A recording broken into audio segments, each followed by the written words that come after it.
안녕하세요. 김윤옥입니다. 우리 역기능적인 가족의 어떤 특징들을 이제 두 가지를 이야기를 했고요. 오늘은 또 세 번째예요. 그 세 번째 제목이 뭐냐면 유해한 교육이에요. 유해한 교육. 이게 교육이라는 말하고 유해하다는 말은 참 안 어울리는 이야기잖아요. 그런데 이제 그게 이제 함께 연결이 돼 있죠. 그냥 유해한 교육을 어떤 교육이라고 말하느냐. 이 가족이라고 제가 소개해드린 책, 그 책에서는 뭐라고 하냐면 유해한 교육을 이렇게 말했어요. 아이에게 자신의 의지와 생각을 포기하도록 요구하는 교육이 유해한 교육이다. 이거죠. 앨빈 토플러라는 사람이 몇 년 전에 우리나라에 와서 우리나라의 교육 제도를 보면서 앨빈 토플러 여러분 잘 알잖아요. 제가 그 사람 책을 읽었던 게 제3의 물결이라는 책을 1980년대 초반에 읽었거든요. 그때 제가 너무 쇼크를 받았어요. 근데 그때 그분이 말했던 게 뭐냐면은 미래의 세계로 갔을 때 교육은 이렇게 되고 주거는 이렇게 되고 직업은 이렇게 된다. 이런 걸 많이 이야기를 했어요. 그런데 되게 많이 맞아떨어졌거든요. 그런데 그 중에 몇 가지가 이루어지지 않았던 게 있었어요. 그게 뭐냐면 그분이 재택근무를 하게 된다. 그리고 교육은 뭐 이렇게 된다 이런 걸 했는데 재택근무가 생각보다 우리나라가 활성화가 안 됐었는데 이번 코로나로 완전히 재택근무화로 아주 쏜살같이 가는 경향이 지금 있고요.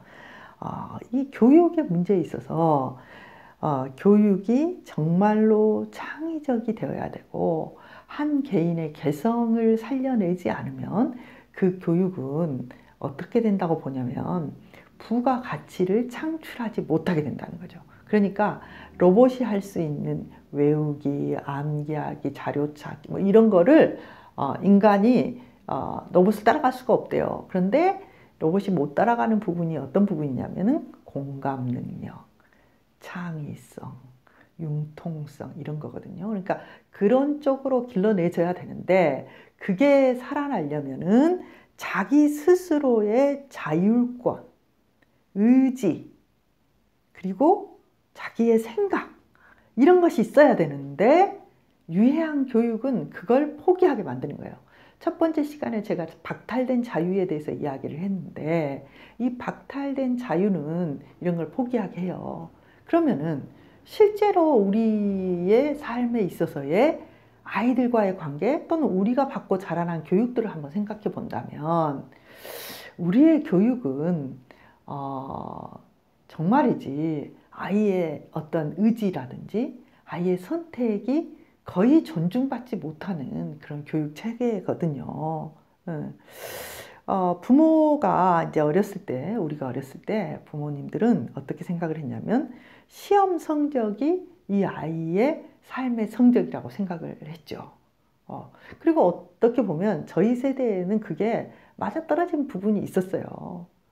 그런데 지금은 정말 너무나 새로운 세상이거든요. 그런데 정말 아이들이 이 어떤 컨베이어 벨트처럼 이 쭉쭉쭉쭉 올라가는 그런 어떤 좋은 유치원, 좋은 초등학교, 좋은 중학교, 좋은 고등학교, 좋은 대학교에 이르는 전형적인 어떤 과정만을 가게 해야지 선택을 한다거나 나는 이거 해보고 싶다거나 하는 것들이 우리나라에는 너무 허락되어 있지 않아요.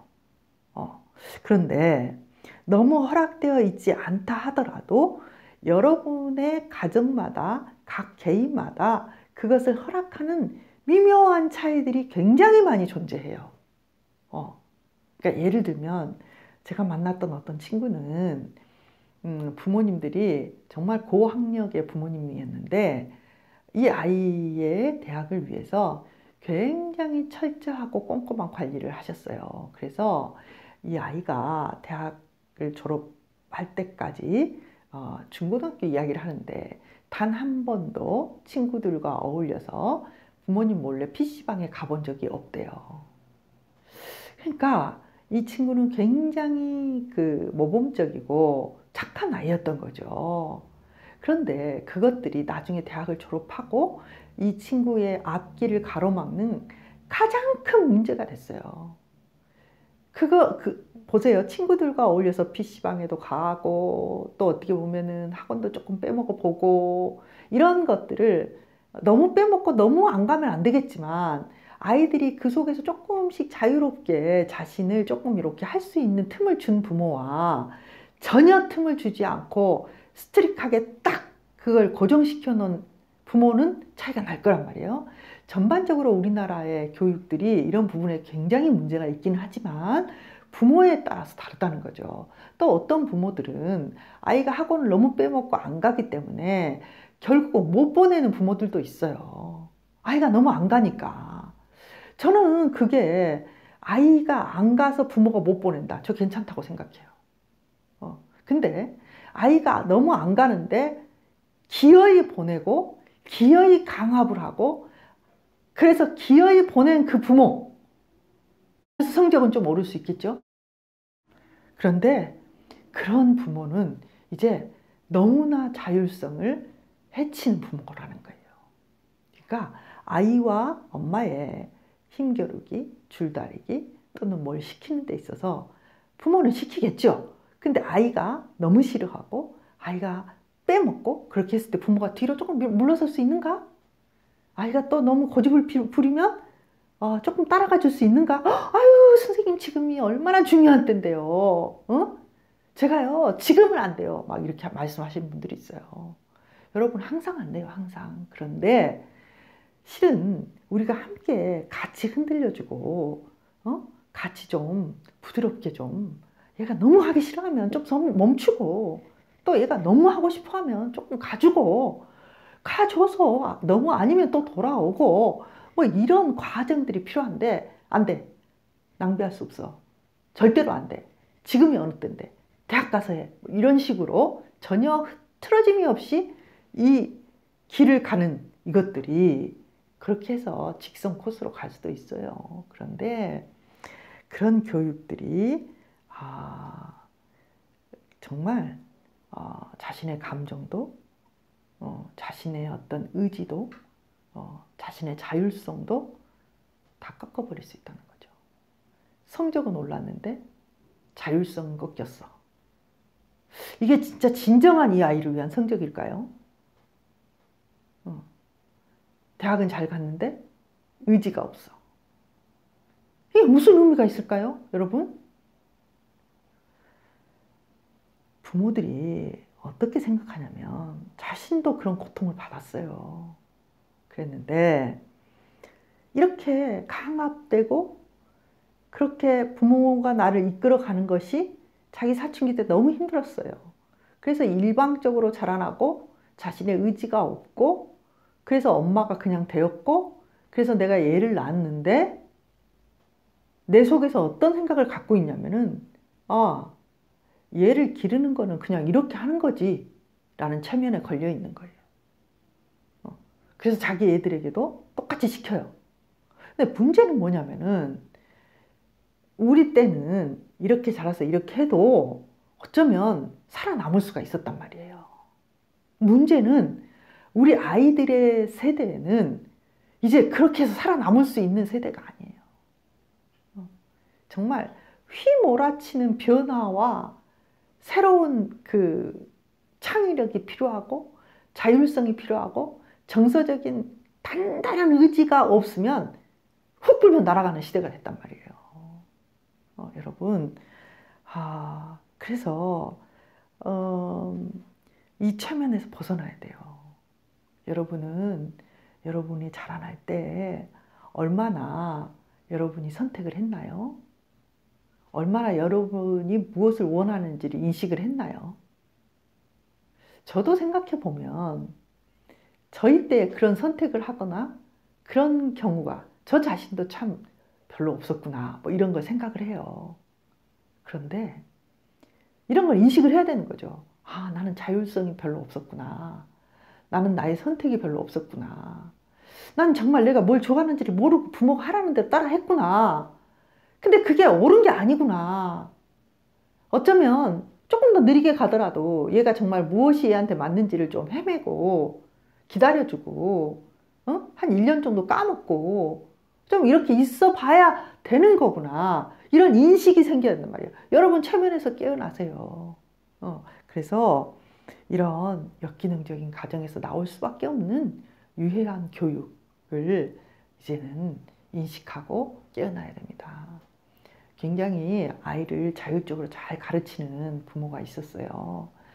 그 부모님이 이렇게 자기 일을 많이 하고 바쁜데 그 딸이 이제 미대를 가게 됐거든요. 근데 부모님은 미대 가기를 원치 않았어요. 그런데 아이가 이제 고등학교 2학년이 되면서 나는 그래도 미술을 해야 되겠다. 이렇게 해서 그래 그러면은 엄마가 졌다. 너가 그럼 미술을 해라. 그럼 어떻게 해야 되느냐? 그랬더니 딸이 엄마 미술 학원을 다녀야 돼. 뭐 이렇게 말을 했대요. 그래서 엄마가 그럼 엄마가 너무 바쁜데 어떡하냐? 그러면 딸이 엄마 그럼 내가 알아볼 거야. 그래서 얘가 미술 학원을 다 돌아다녔어요. 어떤 학원이 좋은지 막 돌아다녔는데 나중에 이제 이 아이가 선택을 했어요. 미술 학원을 선택을 하고 이제 그 학원에 등록을 시키러 이 엄마가 가서 이제 등록하러 갔어요.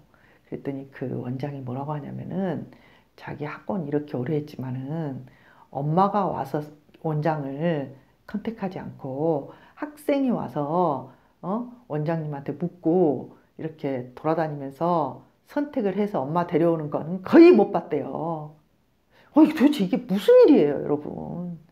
누가 다닐 학원이에요? 엄마가 다닐 학원 아니잖아요. 아이가 다닐 학원이잖아요. 또 저한테 이렇게 상담받으러 오셔가지고 엄마들이 이렇게 물어봐요. 선생님, 이 학원을 보낼까요? 이 학원을 보낼까요? 이 학원은 이래서 좋고 이 학원은 이래서 좋아요. 선생님 어디 학원 보내면 좋겠어요? 저한테 물어봐요. 그럼 제가 물어봐요. 근데 딸은 어디가 좋대요? 그럼 이 엄마가 깜짝 놀래요. 딸에게는 한 번도 안 물어봤어요. 우리 엄마들이 그런 생각을 해요. 여러분 아무리 좋은 학원이라도 내가 좀 알아보고 내가 선택한 학원을 다니는 애하고 한 번도 그런 생각을 안 해봤고 엄마가 가라는 학원을 다니는 애하고 같겠냐고요. 여러분 인생의 수많은 것들을 우리는 선택해야 돼요. 근데 이렇게 선택하지 않고 이렇게 타인에 의한 선택을 해 나가는 아이들에게 공부를 잘한들 여러분 너무 후회해요. 많은 엄마들이 대학교 보내면 끝인 줄 알았다고 나중에 너무너무 후회해요. 여러분 어떠세요? 혹시 우리는 자식을 사랑하고 그 아이를 너무나 걱정한 나머지 더 공부만 잘하고 더 시험만 잘 보고 더 멋진 학원, 더 좋은 학원을 보내기 위해서 내가 너무 앞서가고 있지는 않나요? 이 아이의 이 반항을, 이 아이의 말이 이 아이를 너무 사랑하기 때문에 들리지 않고 있지는 않나요? 여러분 어떤가요? 아니면 여러분조차 어렸을 때 부모님들이 만들어 놓은 그 선택의 시나리오 안에서 아직도 각성되지 못한 채로 체면에 걸린 것처럼 살고 있지는 않나요? 한번 생각해 봤으면 좋겠습니다. 여러분 오늘은 여기까지고요. 다음 시간에 또 만나요.